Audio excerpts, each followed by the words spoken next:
So here we have the fast pack broken out into its individual parts.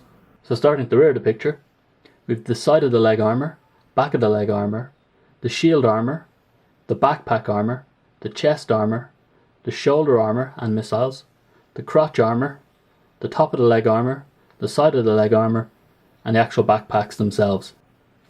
So to attach the armour, the first thing we need to do is fold up the wings like we're going to transform it to release the legs.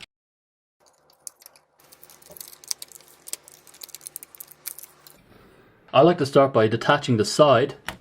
These just pop off, and replace them with the armoured version.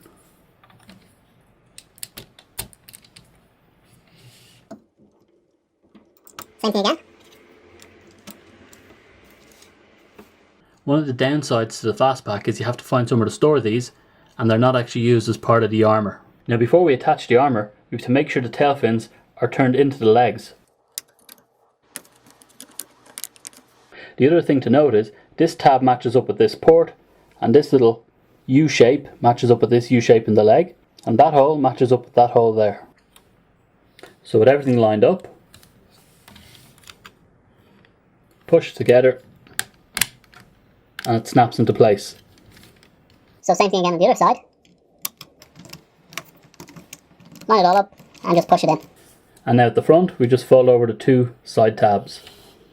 So for the back of the leg we have a little notch here to allow for the wing to come down and plug into this port.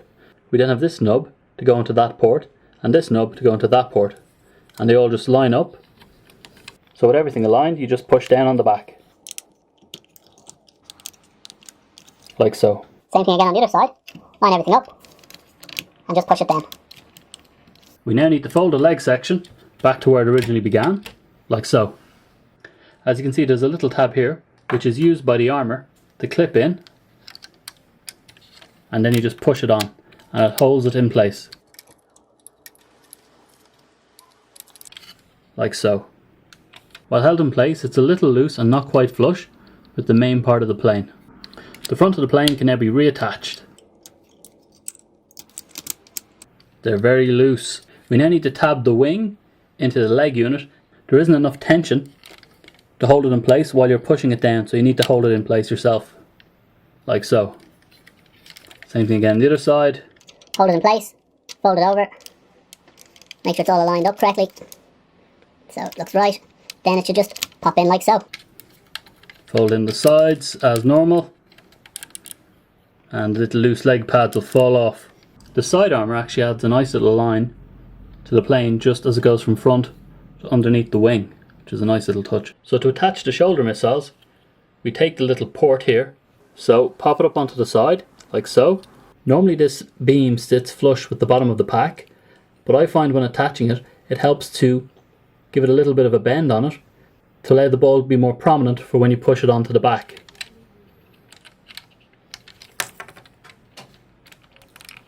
Like so. And then you can just twist it slightly and it'll fall into place. These guys keep falling off. So same thing again on the other side. Pop it up just slightly on the edge. Find the little hole. Now to attach the shield armour, you can see the three tabs and then the three ports on the back of the armour, and it's just a matter of lining them up and pushing it in. Like so. Now for the backpack armour we have the four ports as before, and then four little tabby holes here, and you just line them up and push it in.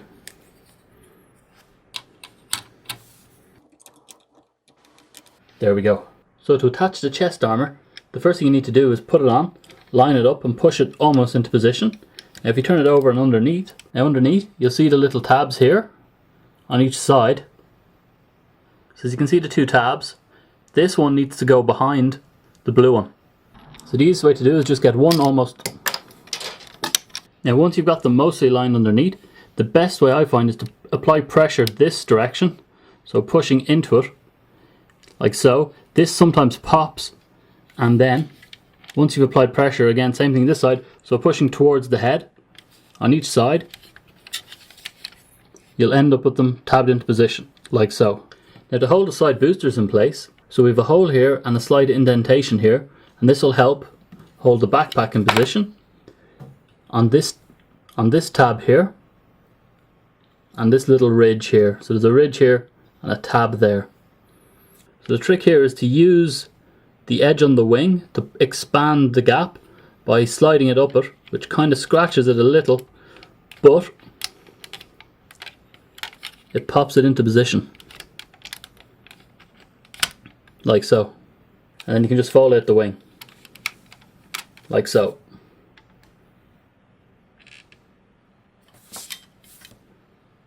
So line it up straight and just push it in, and that should hold it in position. And there we have the backpack in position. So the rear landing gear is still available. We fold over the flap, and then the landing gear as before. Doing that may loosen the side armour slightly, so just give it another push back on. And there we have the armour fully attached in plane mode.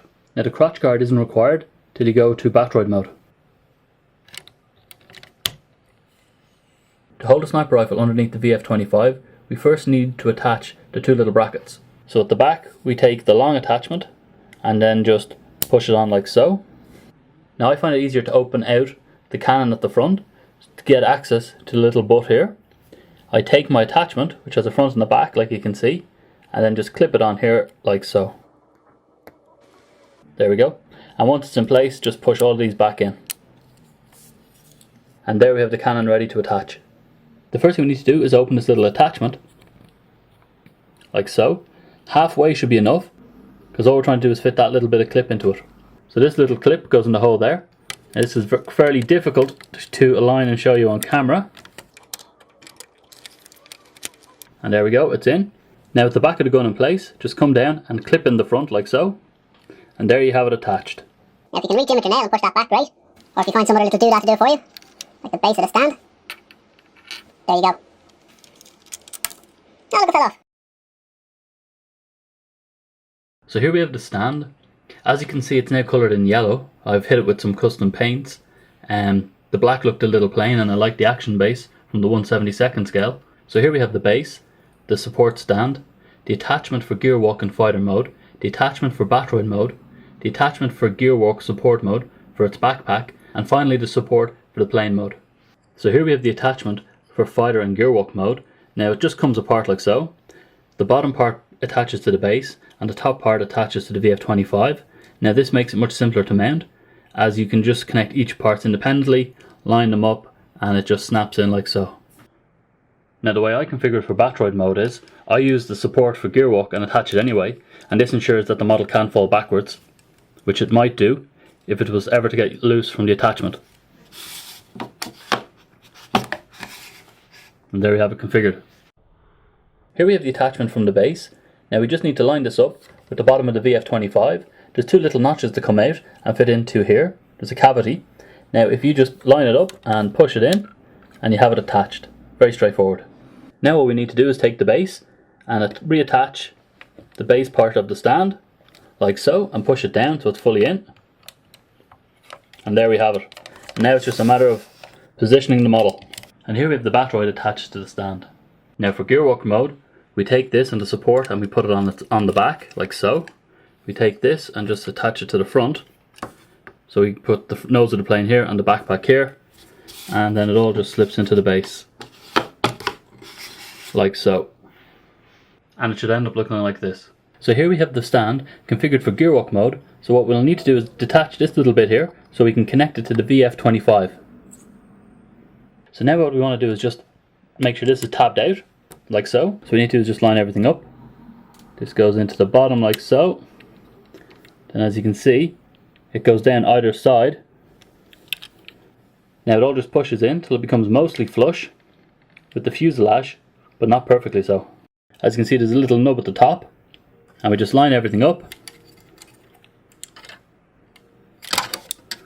like so and push it in. Now at the back, as you can see, the attachment on the back of the base holds up the backpack on the VF-25 to ensure that the additional weight of the fastpack doesn't weigh down the back of it. So to set up the base for fighter mode, we take the parts and attach them like so.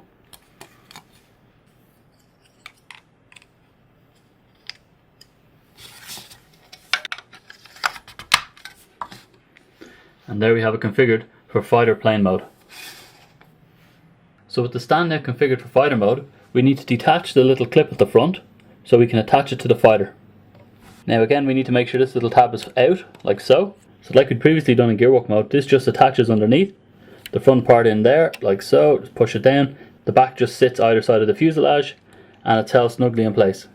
So now we line up the tab at the front and push it down into position, like so. Now the legs at the back just rest on this stand. Now to attach the sniper rifle on the stand, you don't actually need to attach it to the plane. You can pretty much just line it up and push it in before you put the plane on. So push it in about as far as it'll go forward, and then the plane itself can just be picked up and popped on top. So you can then take the plane and then just pop it down on top of it, like so.